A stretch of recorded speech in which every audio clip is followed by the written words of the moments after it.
जीवन की सबसे बड़ी सीख देने वाली कहानी। मोहन बेटा, मैं तुम्हारे काका के घर जा रहा हूँ।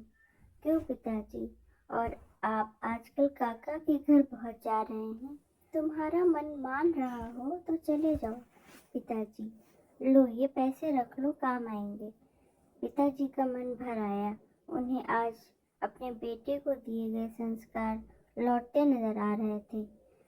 जब मोहन स्कूल जाता था, वो पिताजी से जेब खर्च लेने में हमेशा हिचकिचाता था, क्योंकि घर की आर्थिक स्थिति ठीक नहीं थी।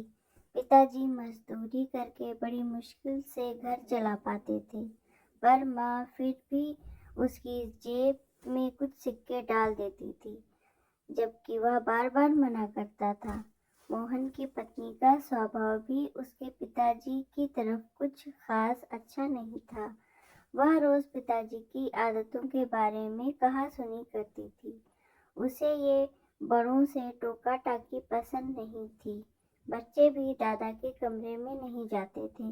मोहन को भी देर से आने के कारण बात करने का समय नहीं मिलता। एक दिन पिताजी का पीछा किया। आखिर पिताजी को काका के घर जाने की इतनी जल्दी क्यों रहती है? वह ये देखकर हैरान रह गया कि पिताजी तो काका के घर जाते ही नहीं हैं। वो तो स्टेशन पर एकांत में शून्य में एक पेड़ के सहारे घंटों बैठे रहते थे।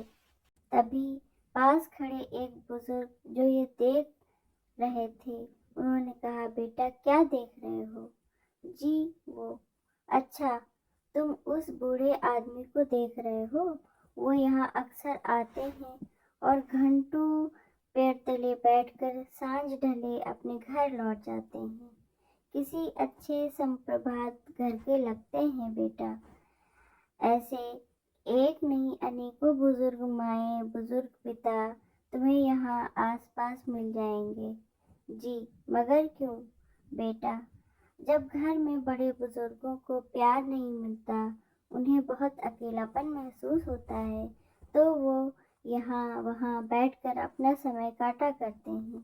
वैसे क्या तुम्हें पता है, बुढ़ापे में इंसान का मन बिल्कुल बच्चे जैसा हो जाता है।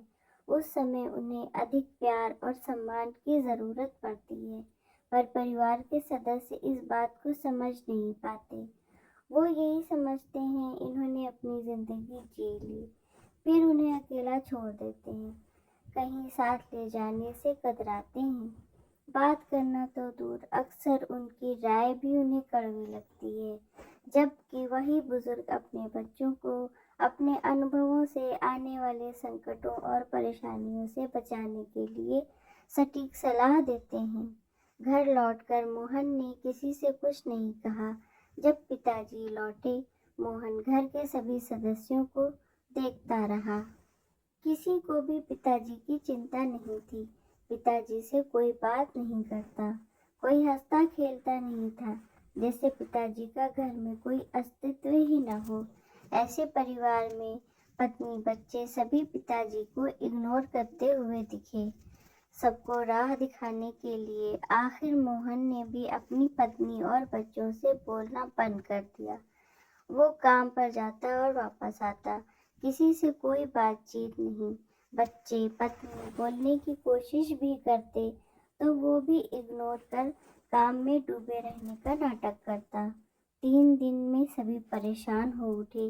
पत्नी बच्चे इस उदासी का कारण जानना चाहते थे।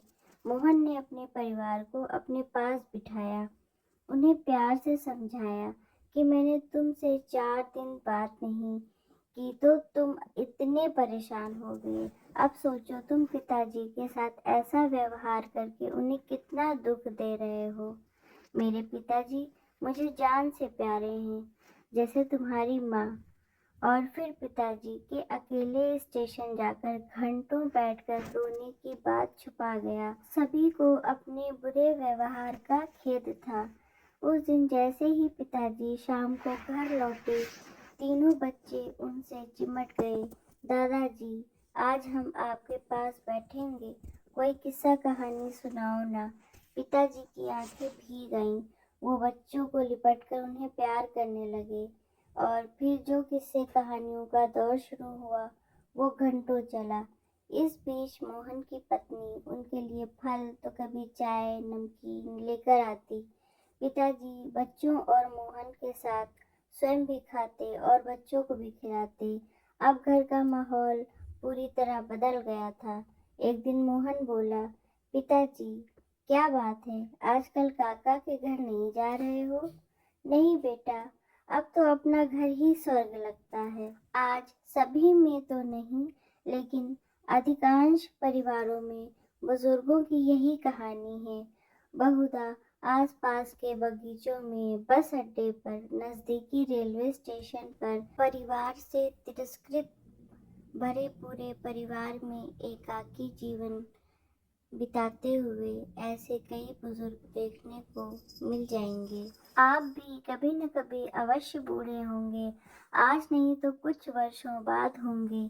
जीवन का सबसे बड़ा संकट है बुढ़ापा। घर के बुजुर्ग ऐसे बूढ़े वृक्ष हैं जो बेशक फल ना देते हों, पर छांव तो देते ही हैं। अपना बुढ़ापा खुशहाल बनाने के लिए बुजुर्गों को अकेलापन महसूस न होने दीजिए। उनका सम्मान भले ही ना कर पाए, पर उन्हें तिरस्कृत मत कीजिए, उनका ख्याल रखिए। दोस्तों, आपको कहानी कैसी लगी कमेंट करके ज़रूर बताइए। कहानी पसंद आई हो तो वीडियो को लाइक शेयर और चैनल को सब्सक्राइब करिए। वीडियो को पूरा देखने के लिए बहुत बहुत धन्यवाद।